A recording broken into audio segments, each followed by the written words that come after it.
ഞാൻ ഈ film producer അസോസിയേഷൻ്റെ സെക്രട്ടറിയായിട്ട് ആദ്യമായിട്ടാണ് ഇങ്ങനെ ഒരു കരാറിൽ സൈൻ ചെയ്യാനായിട്ട് അവസരം കിട്ടിയിരിക്കുന്നത്. അപ്പോൾ ഇത് ഉണ്ണിയേട്ടൻ പറഞ്ഞ പോലെ ഇത് 6 മാസം മുമ്പ് തീർന്ന ഒരു കരാറായിരുന്നു. അപ്പം നാളുകളായിട്ടുള്ള ഡിസ്കഷന്റെ ഫലമാണ് ഇന്ന് ഇവിടെ ഇത് ഒപ്പുവെക്കാനായിട്ട് സാധിച്ചത്. അതിൻ്റെ ഒരു നിരന്തര ഒരു പരിശ്രമം നമ്മുടെ സോഹൻലാൽ ഇതിനു വേണ്ടിയിട്ട് നിരന്തരം പരിശ്രമിച്ചിരുന്നു. ഇതിന്റെ ഇടയ്ക്ക് പല സമയത്തും ഇവിടെ അടിപൊട്ടുന്ന പോലെ പോലും പല സാഹചര്യങ്ങളും ഇവര് ഫെഫ്കയിലുള്ള എല്ലാ ഹെഡ്സൊക്കെ വന്നിട്ട് എല്ലാവരും വന്നു കഴിഞ്ഞിട്ട് തർക്കിക്കുകയും അങ്ങനെ ഒരുപാട് കാലം അങ്ങനെ നീണ്ടുപോയി. അങ്ങനെയാണ് ഇങ്ങനെ ഈ ഒരു ദിവസത്തിലേക്ക് എത്തിച്ചേർന്നത്.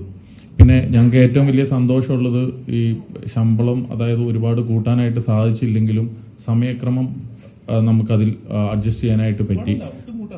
അപ്പോൾ അതിന് കാരണം ഞങ്ങളൊക്കെ പറയുന്ന കാര്യങ്ങളോട് ഇവർക്ക് മനസ്സിലാവുന്ന ഒത്തിരി പേര് ഫെഫ്കയിൽ ഉണ്ടെന്നുള്ളത് ഞങ്ങൾക്ക് ഇതോടുകൂടി ബോധ്യപ്പെട്ടു. കാരണം മലയാള സിനിമയിലാണ് ഏറ്റവും കുറവ് ബിസിനസ് പോലും നടക്കുന്നത് എന്നുള്ളത് ഇവർക്ക് മനസ്സിലായി. കാരണം ഇപ്പം ഇരിക്കുന്ന നിർമ്മാതാക്കൾ എടുക്കുന്ന പടങ്ങൾ 99% സിനിമകളും ബിസിനസ് ഇല്ലാത്ത ഒരു കാലഘട്ടത്തിലൂടെയാണ്, അതായത് 90s കാലഘട്ടത്തിലൂടെയൊക്കെയാണ് ഇപ്പോൾ കടന്നു പോയിക്കൊണ്ടിട്ടിരിക്കുന്നത്. അപ്പോൾ ആ ഒരു കാര്യങ്ങളൊക്കെ തന്നെ ഇപ്പോൾ ഉണ്ണിയേട്ടൻ പോലും ഫെഫ്കയുടെ ജനറൽ സെക്രട്ടറി ആണെങ്കിൽ കൂടി അദ്ദേഹം ഒരു നിർമ്മാതാവും കൂടിയാണ്, ഒരുപാട് സിനിമകൾ എടുത്തിട്ടുള്ള. അപ്പോൾ അതുപോലെ തന്നെ പല ആൾക്കാരും ഉണ്ട് കേട്ടോ. അപ്പോൾ അപ്പോൾ അവർക്കൊക്കെ ഇപ്പോഴത്തെ സാഹചര്യം പറഞ്ഞപ്പോൾ മനസ്സിലായി എന്നുള്ളത് ഞങ്ങൾക്ക് അത്യധികം സന്തോഷമുള്ളൊരു കാര്യമാണ്.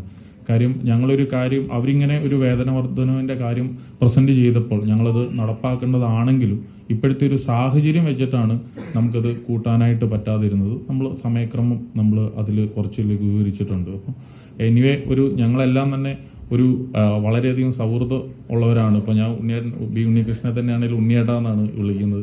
അപ്പോൾ അങ്ങനത്തെ നല്ലൊരു ബന്ധത്തിലുള്ളവരുണ്ട്. ഇപ്പോൾ സോഹനായിട്ടും ആണെങ്കിലും ഞങ്ങളൊരു 2 ഗ്രൂപ്പിലുള്ളവരാണെങ്കിലും വളരെയധികം ഇതിനകത്ത് ഒരു സൗഹൃദപരമായിട്ട് പോകുന്നൊരു കാര്യമാണ്.